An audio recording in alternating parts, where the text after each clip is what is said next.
Hi friends. మనిషిలాగా కనిపిస్తారు గానీ, రాక్షసుల్లాగా బిహేవ్ చేస్తారనమాట కొంతమంది అత్తలు. అందరూ నేను చెడ్డవాళ్ళనట్లేదు. నా పర్సనల్ ఎక్స్‌పీరియన్స్‌తో నేను ఎక్స్‌పీరియన్స్ అయిన సిట్యుయేషన్స్‌నయితే మీతో షేర్ చేస్తాను. ఒక అత్తకి ఇద్దరు కొడుకులుంటారనమాట. ఇద్దరు కొడుకుల్లో ఫస్ట్ కొడుకుకి ఫస్ట్ పెళ్ళవుతుంది కదా! ఈమె ఆస్తుల్ని చూపిస్తుంది. మేము గొప్పోళ్ళం, మాకు కోట్ల ఆస్తులున్నాయని చెప్పేసి ఫస్ట్ కోడలు దగ్గర మాత్రం బాగా ఒక 4000 పత్రికలను అలా కొట్టేసి బాగా ఖర్చు పెట్టిస్తుందనమాట. మూటలు మూటలు మిక్చర్లు, ఇంకా మూటలు మూటలు స్వీట్లు ఇవన్నీ బాగా తీసుకుంటుంది. ఆవిడ మాత్రం డిన్నర్ కూడా పెట్టరనమాట. పెళ్ళికొచ్చిన వాళ్ళు డిన్నర్ అడిగితే ఇంకా ఆ అమ్మాయి మళ్ళీ కోడలు వాళ్ళ పేరెంట్సే మళ్ళీ డిన్నర్ కూడా పెడతారు.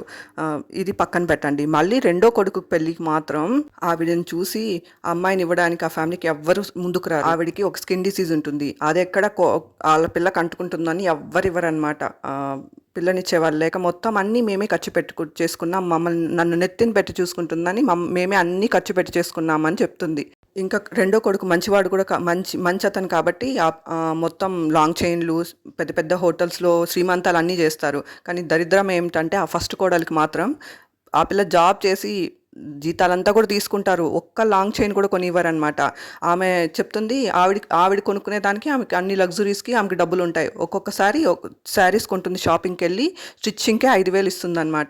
ఆవిడ లగ్జరీస్‌కి ఎక్కడి నుంచన్నా వస్తాయన్నమాట. ఐలైనర్లు, ఐ పెన్సిల్లు అన్నీ బ్రాండెడ్‌వే కొంటుందనమాట. 800లో కూడా కొంటుంది. కానీ పెద్ద కోడల దగ్గరకొచ్చేసరికి అప్పులుంటాయన్నమాట వీళ్ళకి. వీళ్ళ లగ్జరీస్‌కి దేనికి అప్పులుండవు కానీ పెద్ద కోడల దగ్గరకొచ్చేసరికి చెవులో కమ్మలు కూడా కొనివ్వరనమాట. దానికి కూడా అప్పులుంటాయి వీళ్ళకి.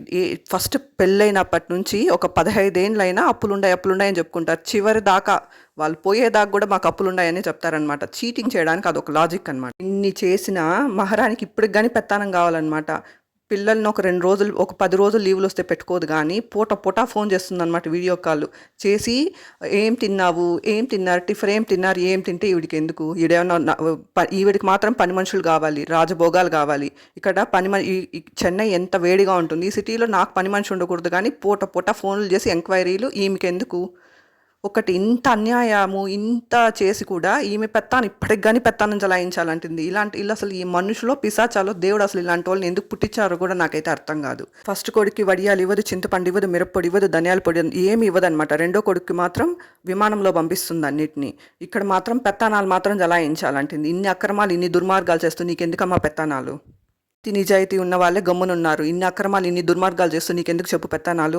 మళ్ళీ పెత్తనాలు చలాయిస్తూ వస్తుంది, గొడవలు పెడుతుంది, కోడలను తరిమేస్తుంది అనమాట. మళ్ళీ పిల్లల్ని తీసుకెళ్ళి కోడలోళ్ళ ఇంట్లో గేట్ లోపల వదిలేసి పారిపోతుంది అనమాట.